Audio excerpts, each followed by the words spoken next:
श्रीमद्भगवद्गीतासु उपनिषत्सु ब्रह्मविद्यायां योगशास्त्रे श्रीकृष्णार्जुनसंवादे योगो नाम नवमोऽध्यायः। स्वधर्मान् परित्यज्य मामेकं शरणं व्रज अहं त्वा सर्वपापेभ्यः मोक्षयिष्यामि मा शुचः। अजीज दोस्तों, अस्सलाम वालेकुम, नमस्ते, सत श्री अकाल, जय जिनेंद्र, गुड आफ्टरनून। अजीज दोस्तों, भारत जिस तरह से प्रोग्रेस कर रहा है वो बहुत लोगों को खटकता है। मैं इस वक्त कुछ चीज़ें आपके सामने रखूँगा जिसमें मैं शुरू करूँगा भारत की फॉरेन पॉलिसी के हवाले से। भारत की फॉरेन पॉलिसी ने एक ज़बरदस्त टर्न लिया है पिछले 2-3 सालों से, और जयशंकर साहब जो कि एक पॉलिटिशियन नहीं है लेकिन बहुत ही ज़बरदस्त डिप्लोमेट और अपनी कौम का, भारतीय कौम का केस पूरी दुनिया में ज़बरदस्त तरीके से लड़ रहे हैं। एंड जिस हिसाब से उन्होंने चीज़ें पेश की हैं दुनिया के सामने, उसने दुनिया को भी सोचने पे मजबूर कर दिया। ख़ास तौर पे जब रशिया यूक्रेन का मामला हुआ था और जिस तरह इन्होंने रशिया से डील्स की और उन डील्स को जिन अल्फाजों में डिफेंड किया और डायरेक्ट, जैसे कहते हैं ना, ball is in your court, तो बॉल उन्होंने अमेरिका और यूरोप के कोर्ट में फेंक दी कि तुम क्या कर रहे हो, हमें मना कर रहे हो ख़रीदारी करने से, रशिया के साथ बिजनेस करने से, तुम क्या कर रहे हो। अभी वापस इन्होंने इस हवाले से एक बयान दिया है। इन्होंने कहा है कि मैं आपके सामने अपना इंटरेस्ट ऑनेस्टली रखूँगा। वो कह रहे हैं मैं एक ऐसे मुल्क का फॉरेन मिनिस्टर हूँ जिसका पर कैपिटा इनकम $2000 है, और हमारे लोग हायर प्राइस पे महंगी बिजली या एनर्जी, गैस, बिजली ये खरीद नहीं सकते। इसलिए मेरी ये ड्यूटी है, मेरा ये कर्तव्य है कि मैं अपनी कौम के लिए सस्ती गैस और इलेक्ट्रिसिटी जहाँ से मिले वहाँ से लेके आऊँ। गैस भी ज़्यादातर आपको पता है, इलेक्ट्रिसिटी भी गैस और इन चीज़ों से चलती है। ये बड़ी बात है। चाइना के हवाले से अभी लास्ट वीक इनको बैंकॉक में सवाल हुआ कि चाइना के आपके साथ मामला कहाँ पहुँचे हुए हैं, तो इन्होंने कहा कि मैं ऑनेस्टली आपको बताऊंगा कि चाइना के साथ हमारे मामला बहुत ही ख़राब चल रहे हैं और बहुत ही मुश्किल सिचुएशन से हम चल रहे हैं। उन्होंने कहा हमारा चाइना के साथ बॉर्डर पे डिस्प्यूट है, ईस्टर्न लद्दाख में है और नॉर्दर्न साइड पे हमारे चाइना के बॉर्डर डिस्प्यूट्स हैं। और 7 सितंबर 1993 को एक एग्रीमेंट हुआ था बिटवीन भारत एंड चाइना, जिसमें ये कहा गया था कि जो डिस्प्यूटेड एरियाज़ हैं वहाँ पे दोनों मुल्क अपनी आर्मी को जमा नहीं करेंगे और वो डिस्प्यूटेड एरिया से आर्मी को दूर रखा जाएगा, वहाँ पे कोई इंफ्रास्ट्रक्चर नहीं बनेगा और इस तरह के सारा एक हमारा एग्रीमेंट था। लड़ाई नहीं करेंगे, हथियार का इस्तेमाल नहीं करेंगे, ये सब उस एग्रीमेंट में था। लेकिन इन्होंने कहा कि चाइना का कुछ डिज़ाइंस हमारे सामने आई जब 2020 में चाइना ने लद्दाख में हमला किया और गलवान वैली में, और वहाँ से उन्होंने उस एग्रीमेंट की वायोलेशन की, जिसके बाद कंटिन्यूसली चाइना वहाँ पे अपनी आर्मी भी जमा करके रखा हुआ है और इंफ्रास्ट्रक्चर भी डेवलपमेंट कर रहा है। तो फिर हम भी मजबूर हैं इन सारी चीज़ों को करने के लिए। और हमारी भी आर्मी की वहाँ पे प्रेजेंस है अब, और हम हर किस्म की तैयारी में बैठे हुए हैं। हम चाइना पे एक पैसे का भरोसा नहीं कर सकते। हम चाइना ने अपना ट्रस्ट खो दिया है और वहाँ पे मामलात इतने अच्छे नहीं हैं। अजीज़ दोस्तों, अगर प्रोग्रेस की बात की जाए तो IMF के मुताबिक इंडियन इकोनॉमी ने ग्रो किया है मार्च 2020 से अगस्त 2022 तक $900 बिलियन का प्रोग्रेस किया है। मार्च 2020 से अगस्त 2022 तक, जो कि कोविड का बड़ा खतरनाक पीरियड था, रशिया यूक्रेन वॉर। और इंग्लैंड की इकोनॉमी से हम आगे जा चुके हैं। अब हमारी इकोनॉमी $3.5 ट्रिलियन की है, ये IMF कह रहा है। और जर्मनी की इकोनॉमी से हम सिर्फ $28 बिलियन पीछे हैं, और 4.25 ट्रिलियन हमारी इकोनॉमी 2024 तक हो जाएगी, और हम जर्मनी से भी ऊपर चले जाएंगे। अजीज़ दोस्तों, ये फिगर्स बोलते हैं, ये कोई प्रोपेगेंडा नहीं है। ये IMF के फिगर्स हैं, जो कि इंटरनेशनली रिकॉग्नाइज्ड फिगर्स हैं। और प्रोग्रेस की बात करें तो देखें, in education is base of everything. भले ना न्यूयॉर्क टाइम्स में आपका एक पंटर मनीष सिसोदिया को नोबेल प्राइज तक पहुंचा देता है कि पता नहीं उसने एजुकेशन में क्या कयामत ढा दी है। प्राइम मिनिस्टर नरेंद्र मोदी ने 2023 और 2024 में 7 मुल्कों में भारत की IIT कैंपसेस खोलेगा, जिसमें 20% सीटें इंडियन स्टूडेंट्स के लिए होंगी। और उन 7 मुल्कों में 5 मुसलमान मुल्क हैं। इंग्लैंड और थाईलैंड के अलावा 5 मुसलमान मुल्क हैं: इमारात, इजिप्ट, सऊदी अरब, कतर और मलेशिया। वहाँ पे भारत अपनी यूनिवर्सिटीज़ के कैंपसेस खोलेगा, और वहाँ पे बाकायदा 20% इंडियन स्टूडेंट्स को जगह दी जाएगी। अजीज़ दोस्तों, हमारे कांग्रेस के दोस्त हैं, वो बात बात पे हमें ताना देते हैं कि ये जो AIIMS न्यू दिल्ली है, ये जवाहरलाल नेहरू ने बनाया था।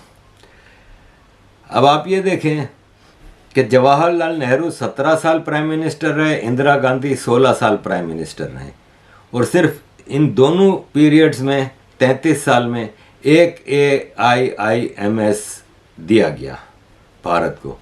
जबकि प्राइम मिनिस्टर अटल बिहारी वाजपेयी जी सिर्फ 6 साल प्राइम मिनिस्टर रहे। उन्होंने भोपाल, भुवनेश्वर, जोधपुर, पटना, रायपुर और ऋषिकेश में AIIMS बनाए। प्राइम मिनिस्टर राजीव गांधी 5 साल प्राइम मिनिस्टर रहे, एक भी नहीं बनाया। मनमोहन सिंह 10 साल प्राइम मिनिस्टर रहे, एक बनाया। प्राइम मिनिस्टर नरेंद्र मोदी जी 7 साल प्राइम मिनिस्टर रहे हुए हैं, 8वां साल है, 14। मंगलगिरी, नागपुर, गोरखपुर, कल्याणी, बठिंडा, गुवाहाटी, विजयपुर, बिलासपुर, देवगढ़, राजकोट, बीबीनगर, मदुराई, दरभंगा, मानेठी मौजूद हैं। इसको कोई डिनाई नहीं कर सकता। एक नदी साफ करने की बात हुई, Sabarmati river front Gujarat, BJP government ने 1400 करोड़ से साफ किया, और ये आपके सामने है कि कितना खूबसूरत साफ सुथरा। और एक हमारी केजरीवाल साहब की गवर्नमेंट ने दिल्ली में यमुना रिवर फ्रंट बनाने का ऐलान किया, 1500 करोड़ खाली एड में लगा दिए। और आप दिल्ली में रहने वाले बता दें कि कैसा है। इसके अलावा प्राइम मिनिस्टर नरेंद्र मोदी जी ने port Veer Savarkar international airport at port Blair, उसमें अक्टूबर में 3 नए टर्मिनल स्टार्ट हो रहा है, जिसमें 28 चेक इन काउंटर होंगे, 3 पैसेंजर बोर्डिंग ब्रिजेस होंगे और 4 कन्वेयर बेल्ट्स होंगे। पीक आवर्स में 1200 पैसेंजर्स को हैंडल कर सकता है। अजीज दोस्तों, internationally prime minister Narendra Modi की क्या पोजीशन है, ये जरा आप देखिए। स्त्री से कितनी अग्नि परीक्षाएं लेगा, सिर्फ इसलिए कि वो अपने आप को प्रधान सेवक कहता है। सारी दुनिया के लिए संसार के सबसे बड़े लोकतंत्र का वो प्रधानमंत्री है, जो अपने देश को बदल रहा है। उसे संसार के अग्रणी राष्ट्रों की श्रेणी में लाकर खड़ा करने के लिए अथक निरंतर प्रयत्नशील है। लोग उसका गुणगान करते हुए नहीं थकते हैं। वो जहां भी जाता है, लोग उसके सम्मान में सिर झुकाते हैं, उसकी बात सुनना चाहते हैं। उसकी अगवानी करने के लिए अन्यान्य देशों के राष्ट्राध्यक्ष सारे के सारे प्रोटोकॉल छोड़ एयरपोर्ट पर आ जाते हैं, और जब वो वापस स्वदेश लौटता है तो कुछ मान सम्मान या जो भी कुछ उसे उपहार में मिला है, वो सब समर्पित कर देता है। अपने देशवासियों को, 130 करोड़ देवी देवताओं को वो कहते नहीं थकता कि वो उनका सेवक है। रात को 3 बजे लौटता है लंबी हवाई यात्रा के बाद, और फिर सुबह 6 बजे तैयार रहता है काम पर चलने के लिए। 18 घंटे 20 घंटे काम करके जब वो घर लौटता है तो उस प्रधानमंत्री आवास में वो अकेला ही होता है। कोई उसके सामने एक प्लेट रख देता होगा, उसमें खिचड़ी परस देता होगा, जिसे खा के 1 गिलास पानी पी के वो अपनी कुछ घंटे की नींद लेने के लिए अपने बिस्तर पर लेट जाता होगा। सुबह के बारे में सोचते हुए, नई चुनौतियों का सामना करने के लिए, अपने विरोधियों के मनगढ़ंत झूठों का वार सहने के लिए, आतंकवाद से लड़ने के लिए, गालियों की लगातार बौछार झेलने के लिए। प्रधान सेवक, चौकीदार, ये सारे नाम उसने अपने आप ही ओढ़ लिए हैं।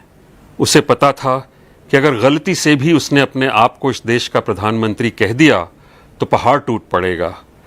लोग कहेंगे, देखो ये चाय वाला, ये मोदी अपने आप को प्रधानमंत्री समझ रहा है। ये संघ का प्रचारक जो घर घर भोजन के लिए भटकता था, इसका खुद ही सिर घूम गया है। वो प्रधान सेवक ही बना रहा और एक सेवक की तरह हाथ जोड़े खड़ा रहा। कभी शिकायत नहीं की, पलट के जवाब नहीं दिया। यही कहता गया, ऐ मेरे मालिकों, आगे क्या हुक्म है जो बजा लाऊं। और मालिकों को देखिए, तैयार रहते हैं फरमाइश लेके।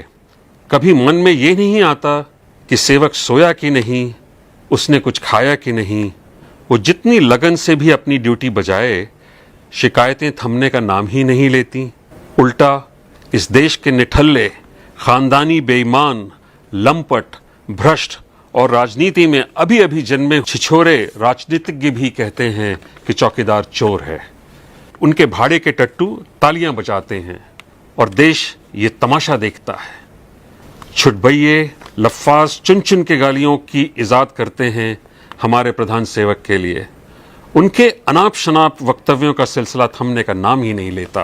कितनी परीक्षाएं चाहिए इस देश को ये कहने के लिए कि हे प्रधान सेवक, हे चौकीदार, हम कृतज्ञ हैं तुम्हारे, या फिर ये देश कृतज्ञता ज्ञापन की परंपरा ही भूल गया है। मैं कुछ आपके सामने भारत के अपने इंटरनल पॉलिटिकल सिनारियोस भी रखूंगा। कांग्रेस मान करती है कि हमने ये हॉस्पिटल बनाए, वो हॉस्पिटल बनाए, लेकिन अक्सर आप सुनते होंगे कि सोनिया गांधी जी अमेरिका जा रही हैं अपने मेडिकल चेकअप के लिए, राहुल गांधी जा रहे हैं, ये सब अमेरिका यूरोप जाते हैं अपने मेडिकल चेकअप के लिए। अगर इतना ही ज़बरदस्त सिस्टम बनाया है तो फिर देश में क्यों नहीं करवाते।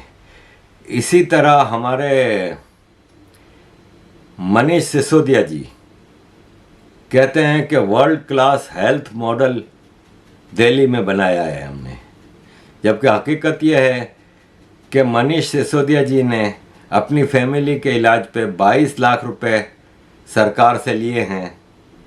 अपोलो हॉस्पिटल जो कि एक प्राइवेट हॉस्पिटल है, उसमें इलाज के लिए।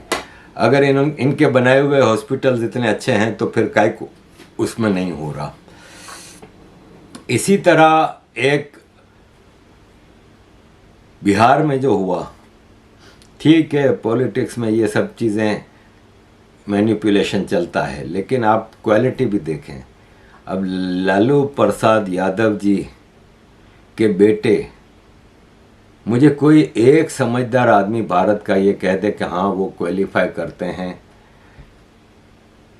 डिप्यूटी चीफ मिनिस्टर और चीफ मिनिस्टर और मिनिस्टर्स और ये और वो जो इन्होंने पोजीशन ली हुई हैं। अब ये इनके सामने बैठे हुए हैं IAS ऑफिसर्स, हाईली क्वालिफाइड होता है ना IAS ऑफिसर, वो इनको रिपोर्ट दे रहे हैं और इनसे इंस्ट्रक्शंस ले रहे हैं।